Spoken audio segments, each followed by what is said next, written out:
कहूँगा कि इस ज़िले के अंदर हमें एक फैक्ट्री की ज़रूरत है, और मैं वो कहता हूँ कि चिप बोर्ड की फैक्ट्री यहाँ हमें सूट करेगी, क्योंकि हमारे पास जो रॉ मटेरियल है वो अवेलेबल भी है और इतनी बड़ी कास्ट भी नहीं है उसकी। और उसके बाद अगर चिप बोर्ड की यहाँ फैक्ट्री लगी, काफ़ी लोगों को रोज़गार मिलेगा। गोरख के ऊपर भी आप बताएं, मेरा यही प्लान था कि गोरख के अंदर मैंने बिजली पहुँचाई, पानी, रोड, और इन्होंने तो 42 अरब रुपया 42 अरब रुपया उसकी करप्शन की है। 300 अरब रुपए का म्युनिसिपल कमेटीज में, डिस्ट्रिक्ट काउंसिल में पैसे खा गए। वहां मैंने इसलिए ये गोरख स्टेशन बनाई थी कि मोहम्मद जुमन जमाली होटल तो नहीं बनाएगा, एक लोगों को लूटेगा खसूटेगा। मैंने बनाई थी कि गरीब आदमियों का उसको रोजगार मैसर होगा, कोई ठेला लगाएगा, किसी को नौकरी मिलेगी। मेरा यह था कि मैंने एयरपोर्ट भी वहां बनाना था और सारी एक स्कीम प्लान किया था, जिससे हमारी गवर्नमेंट गई तो इन्होंने सब चीज को तबाह और बर्बाद कर दिया है। और मैं तो कहता हूँ कि नए बिनकारी क्यों नहीं कर रही है। 300 अरब रुपए की करप्शन है रफीक जमाली के ऊपर। 7-6 अरब रुपए की फयाज बुट पे सोलर, उसके सेक्रेटरी ने लिखा है कि इसने 3 गुना ज्यादा कोटेशन दिला के और उस बेचारों को ट्रांसफर करवा दिया। क्यों नहीं इंक्वायरी हो रही है उन पे। मैं तो यहाँ से ये भी कहूँगा कि PMLN की क़यादत यहाँ हमारा साथ दें, निकल आए बाहर। क्योंकि देखें ना, अगर अब इस बुराई और इस करप्शन के टोले से हमें निजात नहीं मिलती तो फिर मियाँ साहब को भी ये समझना चाहिए कि क्या फ़ायदा होगा। फिर इस सारे एफर्ट का कोई फ़ायदा नहीं है ना। आप कोशिश करें, इंटरवीन करें और आप सिंध के अंदर आ जाएं। ये आपके साथ है, अलायंस में है। MQ आपके साथ अलायंस में है, इंडिपेंडेंट है, JUIF है। हम गवर्नमेंट बनाएंगे यहाँ, लेकिन उसके लिए मेहनत करनी पड़ेगी और मियाँ साहबान को अपना किरदार अदा करें। बात तो यही है कि इन्होंने धांधली करके और स्टैंपिंग करके वोटों की जो बुक्स थे वो पहले से उनको दे दिए गए थे। मैं ये कहता हूँ कि मैंडेट चुराना एक बहुत बड़ा जुर्म है। बाहर के मुल्क में ये होते तो सारी उम्र जेल में पड़े होते, बाहर नहीं निकलते। लेकिन बदकिस्मती ये है कि यहाँ हर चीज चली जाती है, उसका कोई एहतसाब नहीं, उस पर कोई फैसला नहीं होता, उसकी सजा नहीं होती।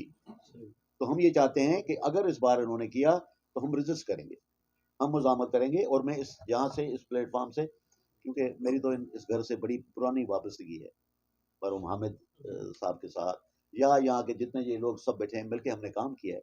मैं फिर दोबारा PMLN की मरकज़ी क़यादत को, नवाज शरीफ, शहबाज शरीफ साहब को कहूँगा कि आप हमारी इन लोगों से जान छुड़ाएं ताकि नेक नामी होगी। वरना ये तो समझते हैं कि स्टेट है ये हमारी, मुल्क स्टेट विद इन स्टेट है। अभी वो बिलावल आए उधर नौशर और फेरोज में, आपने देखा क्या हुआ उधर। बिलावल जरदारी साहब यहाँ आए थे मेड़ में, देखे क्या हुआ। आधी से ज्यादा कुर्सियां खाली पड़ी थी। जब साहब मौसूफ ने तकरीर की तो सब उठ के चले जाने लगे। उसको जिसने बुलाया था उसका नाम तक पता नहीं था। फिर लोगों ने उसको बताया कि फयाज बुट, तो उसने बोला फयाज बूट। अभी फयाज बूट को क्या करे आदमी, कहाँ से है। और हम GDA में जाहिर है, हम PMLN से भी हमारा अलायंस है, MQM से भी अलायंस है। हम सब लोग यही चाहते हैं कि यहाँ सिंध में तब्दीली आनी चाहिए। यार 16 साल आपने इनको हुकूमत दे दी है, 16 साल, और उस 16 साल में सिंध को तबाह और बर्बाद कर दिया गया है। और मैं कहता हूँ अगर आपने ये सोचा है कि 5 साल और देंगे, फिर पाकिस्तान के मुस्तकबिल और पाकिस्तान के नजरिए और कायदे आजम के नजरिए के खिलाफ काम हो रहा है, जो नहीं होना चाहिए।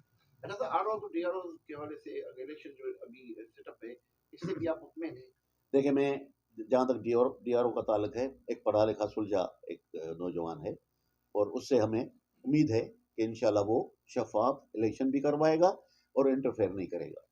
जहाँ तक आरोज का ताल्लुक है, उससे भी मैं अभी तक, मुझे कोई खदशात नहीं है कि मैं उनको खामखा के लिए कोई इल्ज़ाम लगाऊं, मुनासिब नहीं है। ARO सारे के सारे पीपल्स पार्टी के हैं। यहाँ एक जमाली बैठा हुआ है ARO, वहाँ जोई में सिटिंग डिस्ट्रिक्ट काउंसिल का मेंबर जो है उसका भाई, वहाँ पर खोसो है, खैबरनाथन शाह में एक सुमरो है, एक दो और हैं, AROs बनाए हुए हैं। हमने इलेक्शन कमीशन को लिखा, उन्होंने DRO को लिखा है कि एक्शन ले।